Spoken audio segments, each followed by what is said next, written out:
Du coup, prochain article. Pourquoi les cartes graphiques sont-elles si chères d'Alexandre? Les cartes graphiques n'ont jamais été aussi chères.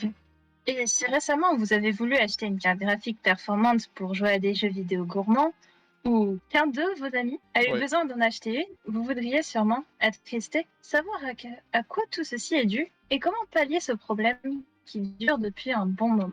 Depuis fin 2020, une pénurie exceptionnelle de cartes graphiques a lieu. Et selon Nvidia, l'un des principaux constructeurs de cartes graphiques, ainsi que la Taiwan Semiconductor Manufacturing Company, TSMC, qui est juste la plus grosse entreprise dans le domaine, qui représente environ 50% des parts du marché, la pénurie sera finie d'ici 2023. Mais comment a-t-on pu arriver à ce point-là? Tout cela est dû à un concours de circonstances imprévisibles. Il y a tout d'abord deux principales raisons. La première, la Covid-19. Bien que la Covid n'ait pas l'air liée au marché de la tech, il faut prendre en compte que pour produire du matériel, il faut des usines, de la logistique et des matériaux. Et la Covid-19 n'a pas rendu la tâche plus facile, bien au contraire. Les confinements tout autour du globe n'ont fait qu'augmenter la demande en matériel, principalement orienté autour de l'électronique. Et que trouve-t-on généralement dans l'électronique? Exact, des matériaux semi-conducteurs. Et la production de semi-conducteurs est arrivée à sa limite. Selon Statista, le coût total des livraisons chez Amazon est passé de 3,9 milliards de dollars à plus de 61,1 milliards, soit une augmentation de 61% entre 2019 et 2020. Si on prend en compte que 44% des achats chez Amazon sont liés à l'électronique, on comprend facilement l'explosion qu'il vient d'y avoir dans le domaine. Ensuite, deuxième raison, l'engouement autour de la crypto-monnaie. Vous connaissez certainement la crypto-monnaie. En même temps, au vu du bruit que fait le Bitcoin ces dernières années, il est compliqué d'être passé à côté de cette étrange monnaie. Pour rappel, une crypto-monnaie est une monnaie qui peut s'échanger de pair à pair de manière sécurisée via un procédé qui se nomme la blockchain. Et pour réaliser cette sécurité, qui est la blockchain, il faut des calculs et pas des moindres. Pour faire ce nombre astronomique de calculs, il faut pouvoir effectuer un nombre de calculs important et en un minimum de temps afin d'augmenter la rentabilité. C'est pour ça que pour fonctionner le plus efficacement possible, il faut disposer des meilleures cartes graphiques et donc les dernières du marché. Généralement, les cartes graphiques avec les meilleures performances ou prix sont des cartes faites pour le jeu vidéo. Et c'est là où les gamers prennent cher. Et les mineurs prennent toutes les cartes graphiques, qui va leur en laisser? Et ces rapaces ne s'arrêtent pas là. Ils vont jusqu'à acheter des ordinateurs portables juste pour leurs cartes graphiques. Certains parlent même de programmes qui achètent directement les cartes dès lors qu'elles sont disponibles de nouveau. Enfin, tout ça, c'est qu'une rumeur. Tout ce qui est avéré pour l'instant, c'est qu'il existe des bots qui préviennent, par exemple le bot The Restock Bot sur Twitter, qu'elles sont disponibles et non qui les achète. Tout cela a donc eu pour conséquence de créer une inflation des prix des cartes graphiques et j'espère pour vous que votre carte graphique ne lâchera pas de sitôt. En effet, les cartes graphiques sont, pour les moins chanceuses d'entre elles, en rupture de stock. Et pour les plus chanceuses, leur prix a quasiment triplé dans les nouvelles générations. Par exemple, la AMD RX 6700 XT, qui avait un prix annoncé à 479 € est trouvable à environ 1200 €. Son prix est juste 2,5 fois plus élevé que la normale, ce qui donne un bon aperçu de l'état du marché. Chez les verts, couleur d'NVIDIA, concurrent direct d'AMD, l'état est tout aussi alarmant. Leur modèle GeForce RTX 3080, initialement annoncé à 719 €, eh bien, son prix moyen est de 1300 €, soit 1,8 fois le prix d'origine.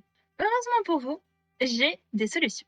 Avoir un portefeuille adéquat. Cette solution ne fait preuve d'aucune finesse ni d'aucune optimisation de votre budget, mais elle a le mérite de fonctionner. Sur des plateformes telles qu'eBay, il est facile de trouver des enchères, peu importe la carte graphique.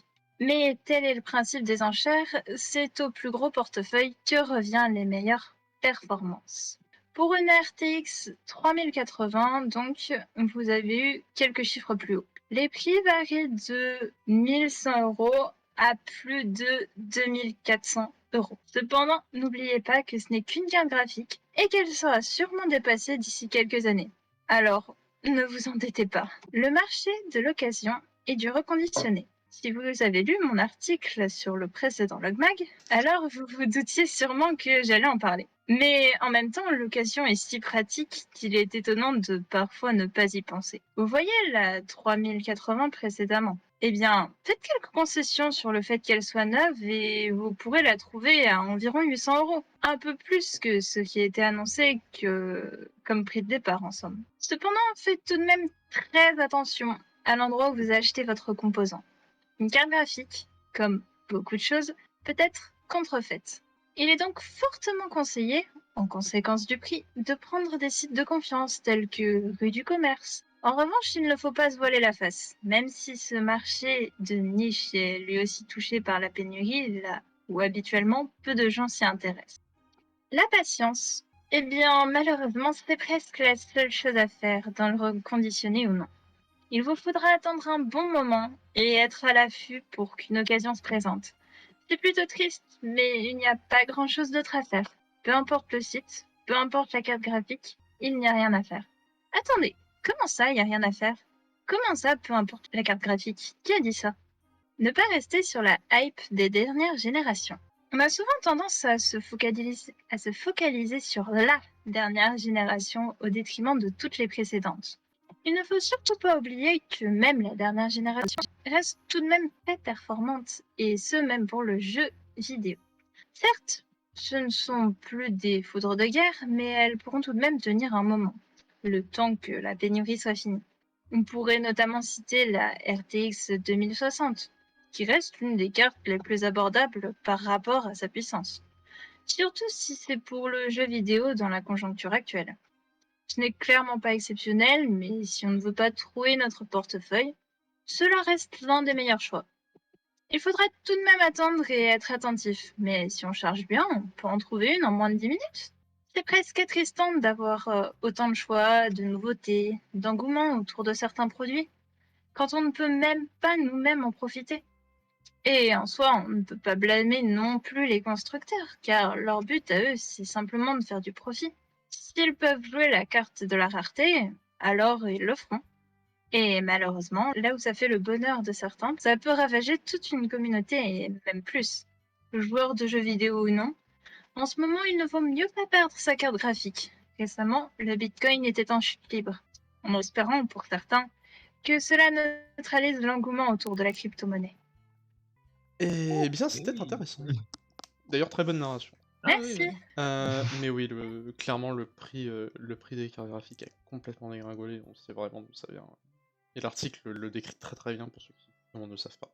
Par contre, petite bonne nouvelle, hein, qui est pas dans l'article du coup, c'est le fait que Nvidia ait annoncé qu'ils allaient séparer leurs cartes graphiques en deux gammes. Une gamme pour le minage, justement, de crypto-monnaie, et une gamme pour le gaming. Et d'ailleurs, les D'accord. cartes de gaming, justement, seraient volontairement moins efficaces au niveau du minage. C'est peut-être une petite lueur d'espoir pour le futur. Dans le jeu vidéo, en tout cas. Oui, enfin, pas uniquement, parce que les cartes graphiques, c'est aussi utilisé pour les animateurs, Oui, les gens oui. qui ont... Par exemple, les gens qui font des animations sur Blender. En tout cas, moi, j'ai senti du vécu, tu vois, quand on parlait, ouais, les gamers prennent cher, etc. Et tous ces rapaces. Pour moi, c'était, ah, ça sent J'avoue, le vécu. Ah non, mais clairement, c'est... ça sent une petite haine, une petite rage. Je la sentais, la petite haine de là envers Ouais, ouais. les mineurs de Bitcoin. Mm. Enfin, ou de la crypto-monnaie en général. On Ce a que j'aime déjà beaucoup, parlé c'est du dans prix. les solutions. Comment vous procurez une carte graphique? Première solution, achetez-la. Achetez-la, au plein Alors, prix, plein prix. c'est très grossièrement résumé et dit comme ça. En vrai, oui, c'est une solution. Certes. Première solution, c'est soyez prêts à payer le prix cher. Bah, Ça. malheureusement, quand on y est, je veux dire, certains, ils veulent juste en procurer une, ils voient le prix, ils font hors de question. À un moment donné, faut mettre la main à la pâte, hein, les gars. C'est ça. Tu la mets à la poche et tu payes. On parle pas évidemment de tous ceux qui achètent pour ensuite revendre plus cher pour créer une pénurie. Ah, ça, c'est un autre problème. Et d'ailleurs, oui, effectivement, même une Voilà. carte graphique plus ancienne peut largement faire le taf. Par exemple, dans mon PC, j'ai une GTX 1070, c'est toujours largement ce que je lui demande de faire. Toi, Eva, du coup, t'en as pensé comment après cet article? Cet article, je trouve que ça va, il est assez complet et en soi, on découvre quelque chose si on connaît pas. Perso, les cartes graphiques, je m'y intéresse pas beaucoup. Mm. D'ailleurs, mon pauvre ordinateur qui n'a pas de carte graphique.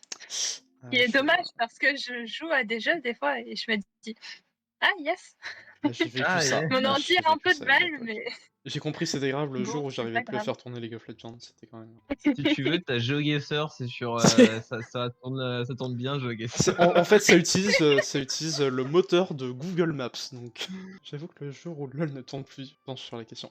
Mais c'est vrai qu'à une époque, tu faisais vraiment tourner League of Legends sur un grille-pain.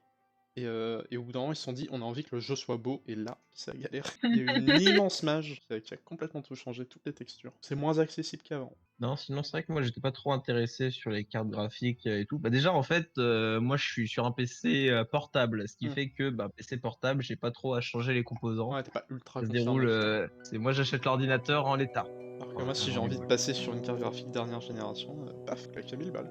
Ça c'est ton problème. Ça. C'est pas sympa.